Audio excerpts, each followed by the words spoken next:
You play a crucial role in all of this. And I'm not just talking about the Epstein files and Iran and America and Izzy and politics and World War and all that stuff.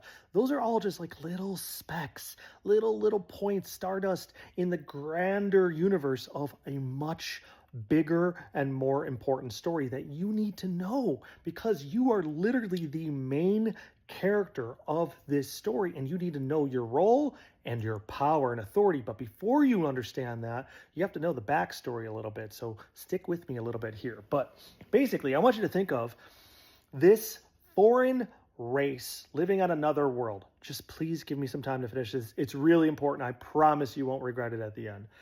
They are of the nature, their character is dominance and power, authority and control.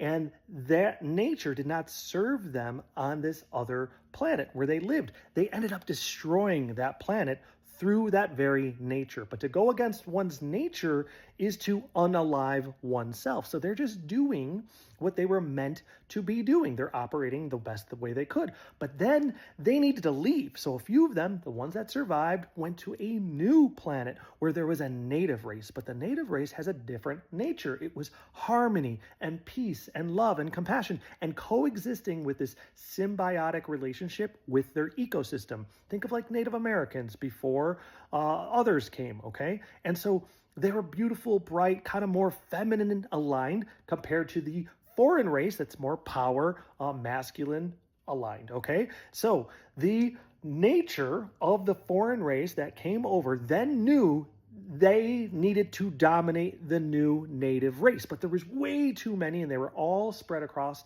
the entire world. But again, they needed to do this because if they couldn't abide by their nature, it was like unaliving themselves. They had to fight for their very existence.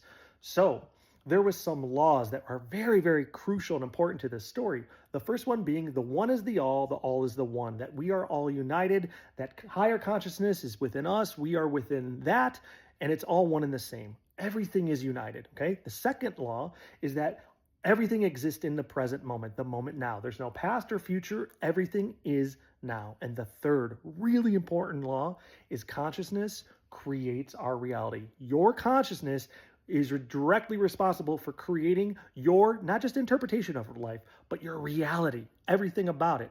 And when we collectively come together, we're creating reality with a collective consciousness.